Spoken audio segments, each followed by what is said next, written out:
আসসালামু আলাইকুম ওয়া রাহমাতুল্লাহ। কেমন আছেন সবাই? আশা করি আল্লাহর রহমতে সবাই ভালো আছেন। আপনি কি অনেক কষ্ট, ডিপ্রেশন, টেনশন অথবা হতাশার ভিতর আছেন?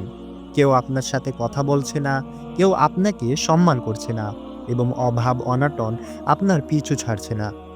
আজকে আপনাদের এমন একটি বাস্তব গল্প শোনাবো, যেখানে একটা ছেলে সেজদার ভেতর আল্লাহর এমন একটি নাম ধরে দোয়া করেছিল, যার ফলে তার সকল সমস্যার সমাধান হয়ে গিয়েছিল।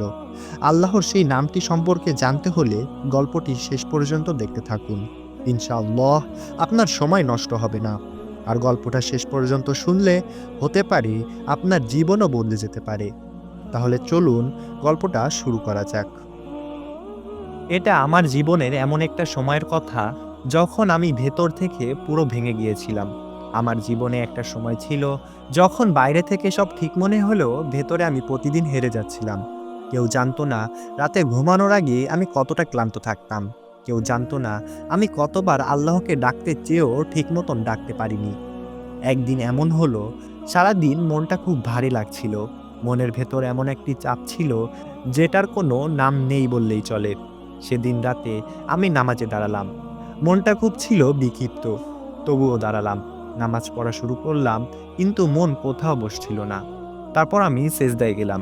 সেজদায় যাওয়ার পর হঠাৎ একটা কথা মনে পড়ল। মানুষ যখন আল্লাহর সবচেয়ে কাছাকাছি থাকে, সেটা হলো সেজদার ভেতর। আমি সেজদায় গিয়ে উঠতে চাচ্ছিলাম, কিন্তু সেদিন উঠতে মন চাইল না। মনে হলো আর একটু থাকি। মাথা মাটিতে, চোখ বন্ধ, আর বুকের ভেতর জমে থাকা কষ্টগুলো এক এক করে বের হতে লাগলো। আমি কোনো বড় দোয়া পড়িনি, আর কোনো সুন্দর আরবি শব্দও পড়িনি। আমি শুধু আল্লাহর একটি নাম পড়েছিলাম। আমি বলেছিলাম, ইয়া আল্লাহ, ইয়া ফাত্তাহ, হে সমস্ত বন্ধ দরজা খুলে দেওয়ার মালিক। আমি জানি না কেন এই নামটা তখন আমার মুখে এসেছিল। আমি বলেছিলাম, ইয়া ফাত্তাহ, আমার জীবনের দরজাগুলো বন্ধ হয়ে গিয়েছে। আমি চেষ্টা করেছি, কিন্তু সামনে কোনো রাস্তা দেখতে পাচ্ছি না। ইয়া ফাত্তাহ, যে দরজা আমার জন্য ভালো, আপনি সেটা খুলে দিন। এই কথাগুলো বলার সময় আমি সেজদা থেকে উঠিনি। এটাই ছিল সেই বিশেষ সময়। সেজদার ভেতরে দোয়া শেষ করে উঠে না গিয়ে কিছুক্ষণ চুপ করেছিলাম। এই সময়টাই ছিল সবচেয়ে গভীর সময়। আমার চোখ দিয়ে অঝোরেই পানি পড়ছিল, আর আমি বুঝতে পারিনি কতক্ষণ আমি সেজদায় ছিলাম। কিন্তু একটা জিনিস আমি পরিষ্কারভাবে অনুভব করেছিলাম, আমার একা মনে হচ্ছিল না। সেজদা শেষ করে যখন উঠলাম, মনটাও অদ্ভুতভাবে হালকা লাগছিল। সমস্যা তখনও ছিল, কষ্ট তখনও শেষ হয়নি, কিন্তু বুকের ভেতরের সেই চাপটা আর ছিল না। আল্লাহ অনেক সময় দোয়ার উত্তর সাথে সাথে দেন না, কিন্তু তিনি শান্তি দিয়ে দেন, যেটা আমাদের বাঁচিয়ে রাখে। এর পরের দিনগুলিতে ধীরে ধীরে জিনিসগুলো বদলাতে শুরু করলো। হঠাৎ এমন এমন সুযোগ আসলো, যেগুলো আমি আশাও করিনি। যে জায়গাগুলোতে আমি বারবার আটকে যাচ্ছিলাম, সেখানেই আল্লাহ রাস্তা খুলে দিলেন। তখন আমি বুঝলাম, আমি সেদিন সেজদার ভেতরে ইয়া ফাত্তাহ ধরে কেঁদেছিলাম, আল্লাহ সেদিনই দোয়া শুনে ফেলেছিলেন। তিনি শুধু সময় নিয়ে দরজা খুলেছেন। সেজদার ভিতরে এমন কিছু মুহূর্ত আছে, যেগুলি খুবই শক্তিশালী। বিশেষ করে যখন আপনি দোয়া শেষ করে আর উঠছেন না, শুধু মাথা নিচু করে নীরবে থাকছেন। এই নীরবতাই অনেক সময় সবচেয়ে বড় দোয়া হয়ে যায়।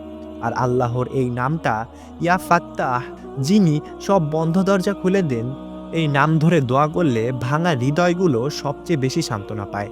আমি এটা বলছি না যে দুঃখ একদিনেই শেষ হয়ে যাবে, কিন্তু আমি এটা নিশ্চিতভাবে বলছি, সেজদার ভেতরে আল্লাহর নাম ধরে দোয়া করলে আল্লাহ কখনোই সেই দোয়া নষ্ট করেন না।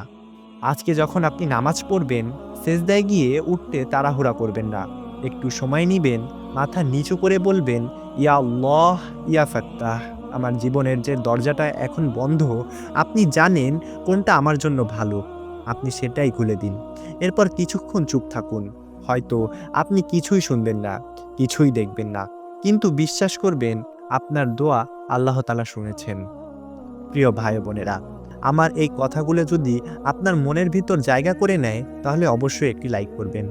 আর এরকম আরও গুরুত্বপূর্ণ ভিডিও পেতে আমাদেরকে ফলো অথবা সাবস্ক্রাইব করে পাশে থাকবেন।